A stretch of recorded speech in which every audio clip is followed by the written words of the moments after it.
Hey friends, this is the Miss Wolfie from our Half Acre Homestead, and I went to the farmer's market yesterday.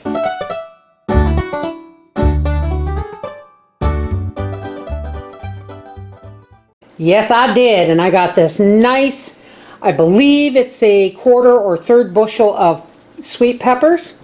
I got a small bag of hot peppers too. So let's organize these and get them chopped and in the rinse water for dehydrating. So I've got my peppers over here, and I've got my water here, and I've got my bucket for the bits there. And that doesn't leave me a whole lot of room. But I like to use my chop wizard when I'm doing peppers. Now, peppers are something else that you need to blanch that they didn't think to tell you. For the simple reason, I'm going to take the core out here. For the simple reason, you just want to open the pores. So these, you just practically dunk them into a pot of boiling water, and then guess what? Pull them right back out. Maybe 30 seconds. Maybe 30 seconds. This is the size of pieces I like.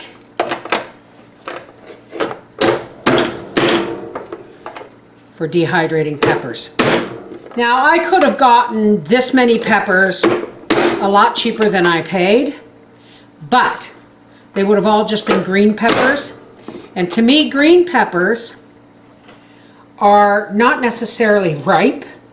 I know a lot of people get indigestion with green peppers. I know I do. So I don't mind using them as long as I have, you know, the sweeter, riper variety to go with it. Plus, it's a color factor too for me, right? Because these are going in my dried vegetable jars. Pretty is all a part of the experience. And when I get all these chopped up and in the rinse water, we'll be back. Okay, here is our stock pot half full of boiling water. And here is our stock pot 3/4 full with chopped sweet peppers. Now these have all been washed and rinsed, and these are just going in here.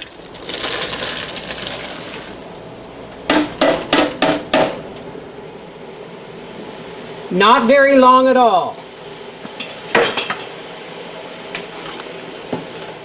We just want the skins on the underside to be opened enough to make dehydrating easy.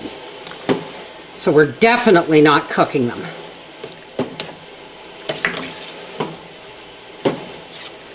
And that's it. I'm going to strain these, and we'll see you at the dehydrator trays. Okay, now it's time to do our little hot peppers. Now, I'm not going to bother blanching these.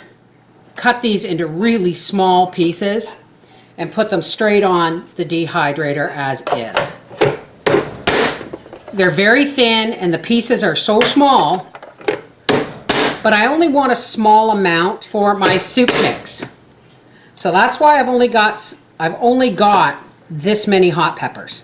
Well, I don't need a lot. We're not spicy people. Okay, we don't enjoy a lot of spice in our food, I should say. And that is all we're going to dehydrate of those hot peppers, because this is specifically, like the garlic, going into my soup jar mix. Here are our peppers that have been blanched. And here is our hot peppers. I'm going to put the hot peppers on the bottom tray for more than one reason. For starters, they're very small, and I like to put the mesh sheet here.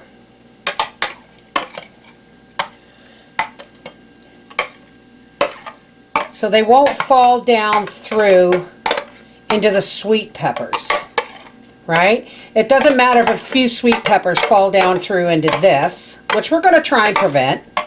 But there's also the fact that peppers give off a lot of juice when you're dehydrating them. That's one of the reasons why I put a bath mat down on top of my freezer. As you've already seen, it's already getting rusty on top. Gonna have to tack it sometime soon. maybe before winter. So here's all the hot peppers. There's also, you don't want the hot pepper juice maybe going down through the sweet peppers, right? Now, again, I'm going to use a mesh tray to stop any sweet peppers from falling through. It's the best use of only having limited amounts of mesh. Goes the jar. It doesn't have to be a little one, it can be a big one. And I'm going to start spreading these beautiful blanched peppers. I'll tell you what, I'm going to have one jar.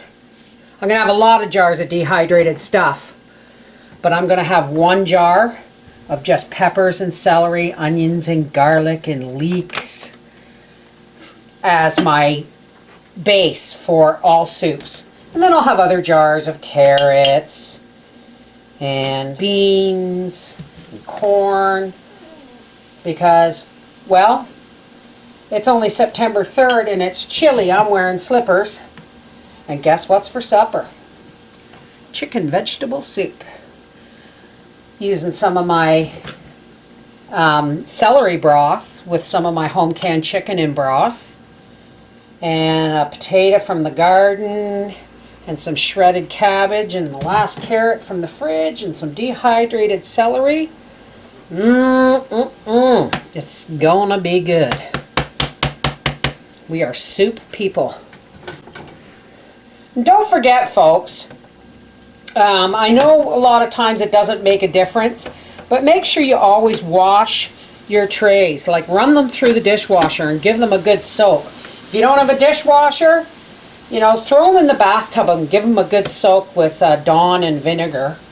And, you know, we don't want to cross-contaminate, right?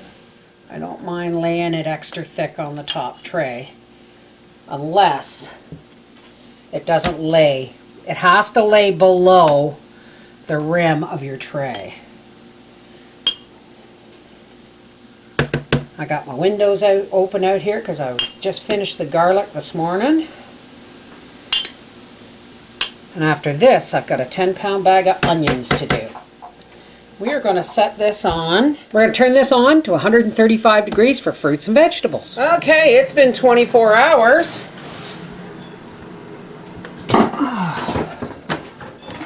Oh yes, beautiful. Now I'm just going to lift all of these off first. These will be going in a much smaller jar until I assemble my soups. And yes, if you're going to cut up a lot of hot peppers, folks, please wear some, you know, doctor's gloves or small vinyl gloves, because these get really hot to handle with the juice. And that's all I got from those hot peppers, but trust me, that's all I'm going to need. Now comes the sweet pepper. This is going to make spaghettis and one-pot wonders really colorful and flavorful this winter. Oh yeah, this jar's just chock-a-block full.